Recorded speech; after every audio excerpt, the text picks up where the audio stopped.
They help the needy with food, with medicines, with shelter, with oxygen cylinders. जहां पर आपके लोगों की बेइज्जती हो, जहां पर आपके लोगों को नीचा दिखाया जाए।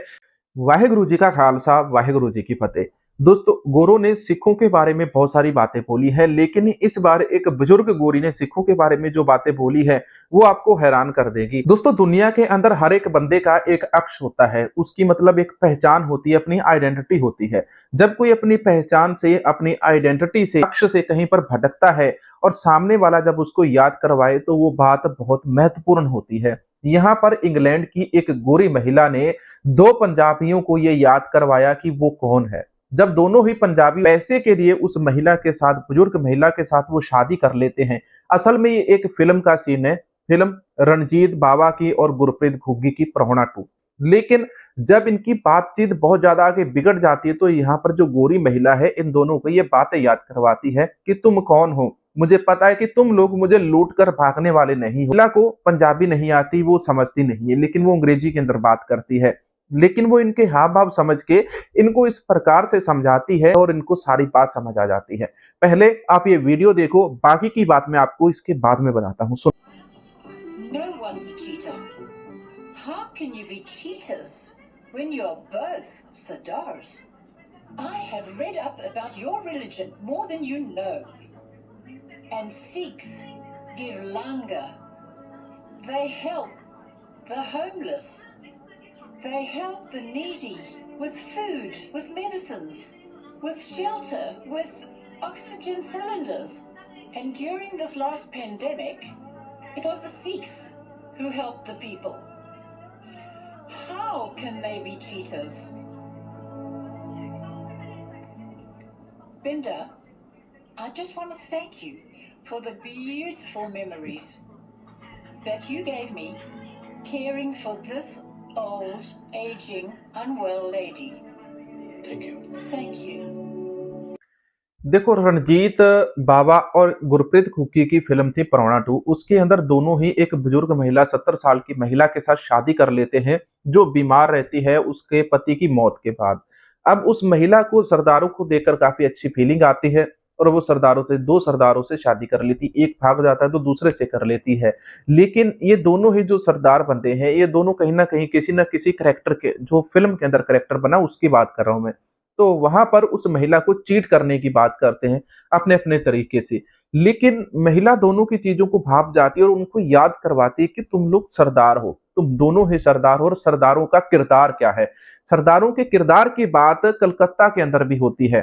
इधर पोस्ट देखो, एक इस पोस्ट के अंदर एक टैक्सी की पोस्ट है। उस टैक्सी की पोस्ट के अंदर यही लिखा जाता है, पूरा आर्टिकल छपा था कलकत्ता के अंदर, जहां पर ये बातें लिखी गई थी कि अगर कलकत्ता के अंदर किसी बंगाली लड़की को रात को अंधेरा हो जाए तो उस समय आप आसपास के अंदर एक सरदार बंदे की टैक्सी देखो। सरदारों के किरदारों की बात यह है, अगर सरदार की टैक्सी होगी, कोई सरदार टैक्सी चला रहा होगा, तो उस दाढ़ी वाले सरदार की टैक्सी के अंदर बैठना जिसने सिर के ऊपर दस्तार सजाई हो। दाढ़ी बहुत सारे लोग रखते हैं लेकिन दस्तार सभी नहीं सजाते हैं। अब वहां पर वो कहते हैं कि दस्तार सजाए हुए उसकी टैक्सी के अंदर बैठो और वहां पर बैठकर आप अपने घर सुरक्षित पहुंच जाओगे। ये कलकत्ता की माए कहती थी और इसी के ऊपर मैं नहीं बोल रहा हूं, ये आर्टिकल छपा है कलकत्ता के अंदर। देश के अंदर स्पेक्ट्रम नाम की अखबार है, ऑनलाइन चीजें जो काफी शक्ति है, तो वहां पर ये आर्टिकल छपा था। आज नहीं, आज से तकरीबन 25-30 साल पहले ये बातें छप रही थी। आज से 50 साल पहले भी कलकत्ता के अंदर ये बातें होती थी। सरदारों के किरदार की बात होती है, लेकिन आज हमारे कुछ सरदार भाई किरदार की किरदारकुशी करते हैं। वो बहुत ही गलत लगता है, बहुत ही बुरा लगता है।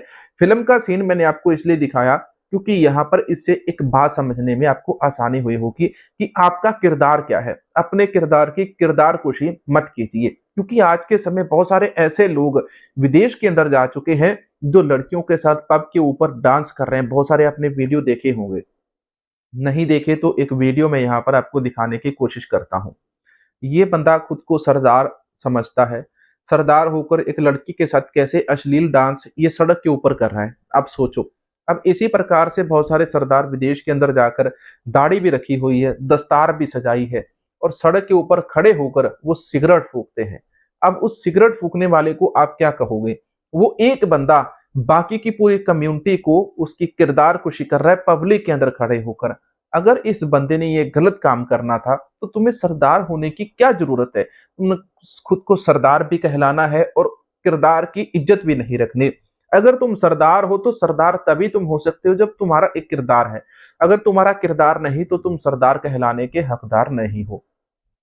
बात करो कि अगर आपको सिगरेट, तंबाकू, जर्दा, बीड़ी ये सारी चीजें खानी पीनी है तो दस्तार मत सजाओ, दस्तार कभी मत सजाओ, ऐसा काम कभी मत करो जो आपके पंथ के लोगों के प्रति ईमानदार ना हो। जहां पर आपके लोगों की बेइज्जती हो, जहां पर आपके लोगों को नीचा दिखाया जाए, वैसा काम कभी मत करो।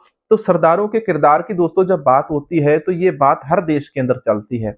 वर्ल्ड बैंक के चीफ भी अजयपाल सिंह भंगा है, वहां पर भी ये बातें चलती हैं। देखो, सरदारों को देखकर हर कोई ट्रस्ट करता है, लेकिन कुछ लोग सरदारों का ट्रस्ट तोड़ने के अंदर लगे रहते हैं, जिस प्रकार से लालपुरा ने दिल्ली के अंदर किया है। लालपुरा ने बयान दे दिया कि विष्णु जी के अवतार गुरु नानक देव जी है, लेकिन सिख धर्म कहता है कि विष्णु जी, ब्रह्मा जी और महादेव जी यानी कि शिव जी भगवान ये अकाल पुरख के अवतार है। तो और आप गुरु नानक देव जी को विष्णु का अवतार बता रहे हैं, जबकि गुरु नानक देव जी स्पष्ट ये बातें साफ कर देते हैं कि वह अकाल पुरख का अवतार है।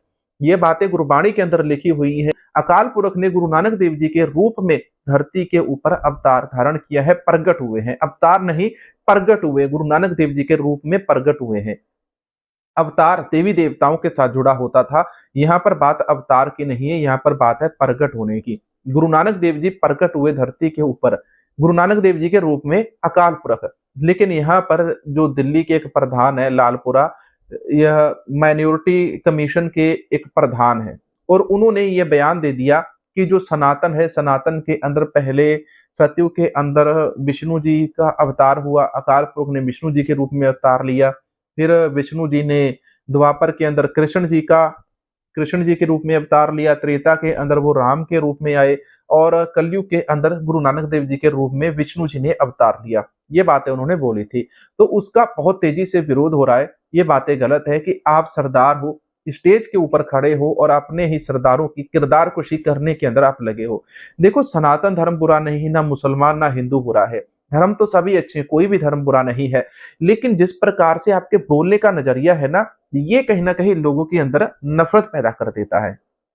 लालपुरा जी ने तो बोल दिया कि सनातन के जो विष्णु जी है उनका अवतार गुरु नानक देव जी हैं। अकाल पुरख की सिर्जना विष्णु ब्रह्मा महेश है। उसी अकाल पुरख ने चंडी को बल दिया, उसी अकाल पुरख ने राम के रूप में भी रावण का वध किया। ये सारी चीजें देखो सिख हिस्ट्री के साथ जुड़ी हुई है, अकाल पुरख के साथ। लेकिन यहाँ पर हम सभी को जो चीजें हैं उनका किरदार समझना जरूरी है कि आखिर ये किरदार क्या है। किरदार यही है जो हमने अपने आसपास के अंदर बनाया है। हमारी छवि कैसी है उसको किरदार कहते हैं। हमारी छवि समाज के अंदर बहुत अच्छी थी, अच्छी है, अच्छी रहेगी। लेकिन कुछ लोगों के कारण जो लोग इसको खराब करने की कोशिश करते हैं, तो उन लोगों को सुधरना चाहिए। कोई भी बात पब्लिक करने से पहले उसको 10 बार सोचे कि मैं इस बात को बोलने वाला हूं, ये कितनी सही कितनी गलत है। तो दोस्तों, गोरी ने जिस प्रकार से सिखों के किरदार की बात सुनाई, आपको सुनकर कैसा लगा कमेंट सेक्शन के अंदर जरूर बताना। मिलेंगे नए वीडियो के अंदर। वाहिगुरु जी का खालसा, वाहिगुरु जी की फतेह।